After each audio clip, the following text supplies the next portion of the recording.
Adventos Crísticos, Adolfo Marques dos Santos, capítulo 86, a consolidação de uma sociedade humana.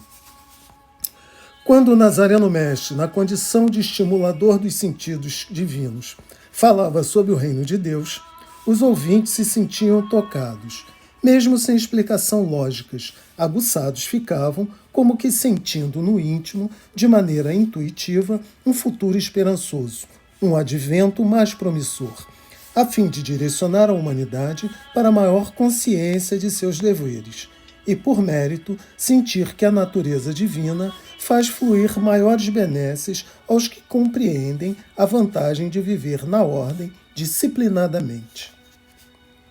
Em sendo a ética e a moral cristã o mais elevado nível para uma sociedade alicerçar a sua trajetória evolutiva ascensional, e obedecendo ao princípio do dualismo universal, em que toda a criação é dividida em duas partes opostas, inversas e complementares, a mônada, por evolução natural, ao atingir a graduação hominal e o consequente livre-arbítrio, começa a sua luta íntima. Na Terra, é o terreno lutando contra o divino.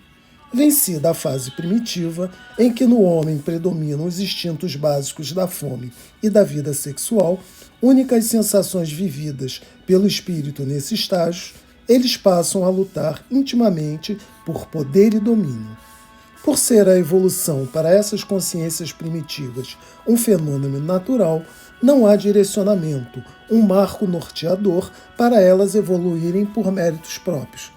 o que as faz comungarem simultaneamente com o egocentrismo separativistas, próprio do primitivismo, e com o amor reunificador por existirem nas mônadas, em latência, todos os atributos da divindade. Seguindo essa linha de raciocínio, quando Cristo enviou Jesus, o sublime peregrino, ao plano físico, dava sequência ao planejamento sideral voltado para a Terra, pois era a época em que os terrenos já poderiam receber um roteiro espiritual daquele nível, conforme é o Evangelho cristão. Os que tiveram a sublime oportunidade de vê-lo ou ouvi-lo naquele encarne ficaram marcados na sua essência espiritual para a eternidade. Mesmo lutando contra forças telúricas, permaneceram estimulados em seus sentidos divinos e não mais se apartaram da rota evolutiva ascensional transcendente.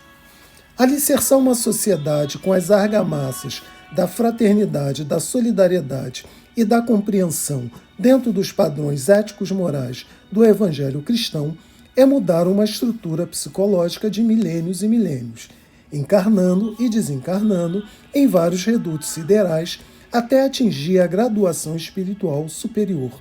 expressa pelo Nazareno Mestre ao proferir o seu poema cósmico, O Sermão da Montanha. A ética e a moral vividas pelo cristianismo, evidentemente, não atenderam ao planejamento sideral, considerando que no Sermão da Montanha consta a síntese do programa espiritual do Nazareno Mestre e, consequentemente, a trajetória que seus adeptos deveriam seguir, o que não aconteceu. Afora algumas raras exceções, quantos assimilaram o Sermão da Montanha? Quantos vivenciaram o poema do amor universal, declamado pelo mestre da Galileia, em forma de convite à reflexão da humanidade? Porque o cristão introduziu a ética repressiva contra os impulsos da natureza, como foi o caso da pseudo-castidade, querendo inibir os impulsos naturais, uma vez que estes não podem ser destruídos porque fazem parte da criação. Quão diferente teria sido o cristianismo da repressão caso fosse substituído pela compreensão? Evidentemente que a primeira força da vida, a força e energia sexual, não teria sido reprimida, mas orientada para suas finalidades sagradas, como função reprodutiva em favor da espécie, a mais sublimes, mas também como neuropsíquica em favor do indivíduo, evitando as neuroses patológicas e os consequentes complexos psicológicos, além do enregelamento psíquico.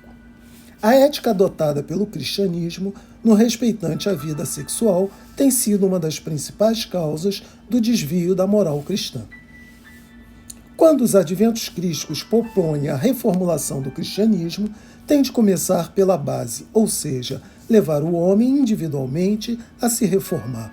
aperfeiçoando os impulsos naturais do biotipo comum do indivíduo primitivo, do guerreiro, do conquistador, tudo dentro do seu grau de consciência, da sua realidade biológica, sem fazer uso da força para destruir a sua própria animalidade. Do contrário, continuará com a ética da agressividade, repressão, imposição, o que é uma agressão contra as leis da vida e não tem a espiritualização do homem. Cabe, portanto, à religião a crítica tarefa de orientar a espiritualização do homem, espiritualizando, como consequência, a maneira de exteriorizar o amor nele contido, quando pelas vias dos caracteres sexuais, tendo em vista que, para exteriorizar esse mesmo amor pelas vias do coração, temos tido poucos exemplares na Terra. Por assim ser, para exercitar a compreensão desobstruidora, a fraternidade progressiva e a solidariedade consoladora, alicerçadas na ética condutora e na moral dignificante, o mais completo modelo terreno é o Nazareno Mestre, aquele que conduziu a sua vida exemplificando com o mais elevado princípio ético de que se tem notícia no planeta Terra, e com a mais dignificante moral, comuns aos espíritos da envergadura superior. Seguindo a ética e a moral vividas a céu aberto pelo Divino Mestre, o cristão é convidado a refletir que ele foi verídico, bondoso, fraterno, honesto, compreensivo, solidário, pacificador, manso, embora firme, transparente, convicto, veemente, perseverante, destemido, parcimonioso, reflexivo, não dogmático, desapegado dos bens materiais, irredutível na sua fé, corajoso, humilde por excelência, irmanado com toda a criação, sensível, segundo as sagradas fileiras. Sem fórmulas mágicas, mas com lógica universal, a proposta adventista vai fincando suas raízes nas profundezas do espírito humano e, por reverberação, o som mavioso emitido pelas vozes dos convictos e magnetizados pelas consciências das esferas celestiais vai sendo acolhido pelos de boa vontade no recinto de sua transcendência, o que os faz regurgitar a essência crítica no trabalho incessante de reformulação íntima, mesmo quando cessa a emissão da fonte humano-divino, ou seja, mesmo quando o convicto para de falar, o som de sua voz continua ecoando no ambiente e na mente de seus ouvintes encarnados e desencarnados. Com tal estrutura intelecto-moral, o homem desvincula-se inconscientemente do verbalismo vazio de paisagem dignificante, dos conceitos desprovidos de veracidade e também da mentira emoldurada pela astúcia para enganar os desprovidos de patrimônio espiritual elevado. Ele sente que o advento do Cristo incentiva as aspirações pelo conhecimento libertador, pela inteligência fundamentada em ética e moral cristãs, pela sabedoria que permite ao homem adquirir mais experiência de Deus sem perder o sentimento que alicerça as emoções superiores.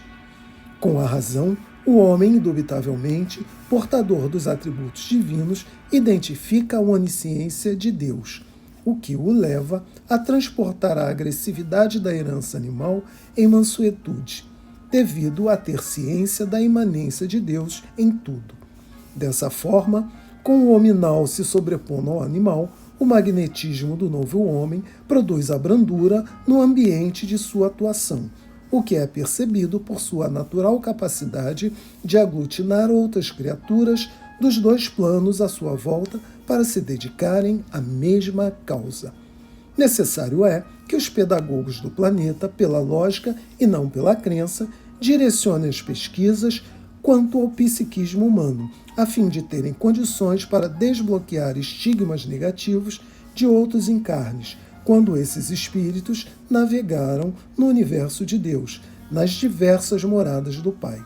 Atualmente ancorados na Terra, após tantos milênios reencarnando aqui, continuam sem estímulos íntimos para vencer esse passado e posicionar-se diante da vida existenciais, convictos de que são seres eternos e imortais.